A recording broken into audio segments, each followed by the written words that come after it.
যারা গণতন্ত্রের টেন্ডার নিয়েছে সারা জীবনের জন্য, যারা সব সময় ফ্রিডম অফ এক্সপ্রেশনের কথা বলে, আমরা দেখেছি তাদের মুখোশ কিভাবে উন্মোচিত হয়ে গেছে।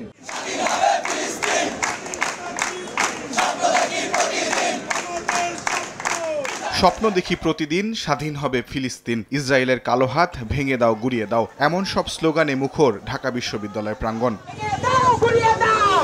স্বাধীন ফিলিস্তিন ইস্যুতে বিশ্বব্যাপী চলমান ছাত্র আন্দোলনের প্রতি সংহতি জানিয়ে পদযাত্রা ও সমাবেশ করে কেন্দ্রীয় ছাত্রলীগ। সোমবার দুপুরে মধুর ক্যান্টিনে জড়ো হয় হাজারো শিক্ষার্থী, শুরু হয় পদযাত্রা।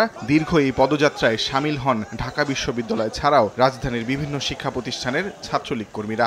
এটা আমাদের 1971 সালে হয়েছিল, জেনোসাইড হয়েছিল, সেটা ফিলিস্তিনেও চলছে। তো সেই জায়গা থেকে কথা বলার প্রয়োজন, এবং বাংলাদেশের ছাত্র সমাজ বা বাংলাদেশ ছাত্রলীগ ছাত্র সমাজের হয়ে এই আওয়াজটি প্রথম তুলল। ফিলিস্তিন ইস্যুতে সবার যে মানবিক একটা দাবি আছে, সেই দাবিটার সাথে, সেই ইচ্ছাটার সাথে ছাত্রলীগের আজকের যে দাবি ইচ্ছা, যে আয়োজন করার যে সদিচ্ছা, এটা আজকে পুরোপুরিভাবে এক হয়ে গিয়েছে। বিকাশে কম খরচে ক্যাশ আউটের লিমিট বেড়ে 50,000, প্রিয় এজেন্টও 2টা।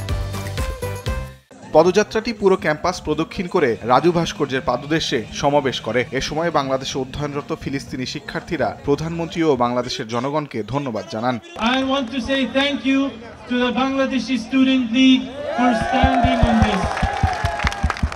Thank you everyone.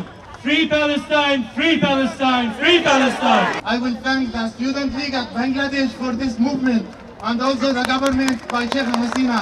সমাবেশে যুক্তরাষ্ট্রসহ বিশ্বের বিভিন্ন দেশে ইসরায়েল বিরোধী আন্দোলনে অংশ নেয়া শিক্ষার্থীদের গ্রেফতারের নিন্দা জানান ছাত্রলীগ নেতারা। বিশ্বের যে কোনো প্রান্তে কোনো শিক্ষার্থী সত্য ন্যায়ের কথা বলবে, তার উপরে নিপীড়ন চালানো হবে, তাদের পক্ষে বাংলাদেশ ছাত্রলীগ কথা বলবে, তাদের পক্ষে ঢাকা বিশ্ববিদ্যালয় সহ সারা বাংলাদেশের শিক্ষার্থীরা কথা বলবে।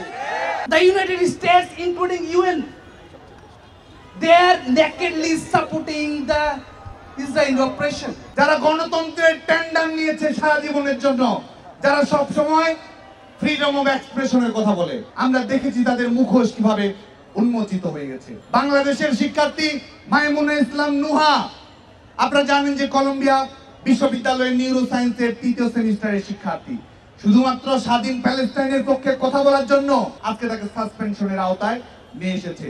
ফিলিস্তিনি জনগণ ও বিশ্বব্যাপী আন্দোলনরত শিক্ষার্থীদের সমর্থনে বাংলাদেশ ছাত্রলীগের শান্তির স্মারক পাঠ করেন কেন্দ্রীয় সভাপতি। তাজওয়ার মাহমিদ, সময় সংবাদ, ঢাকা।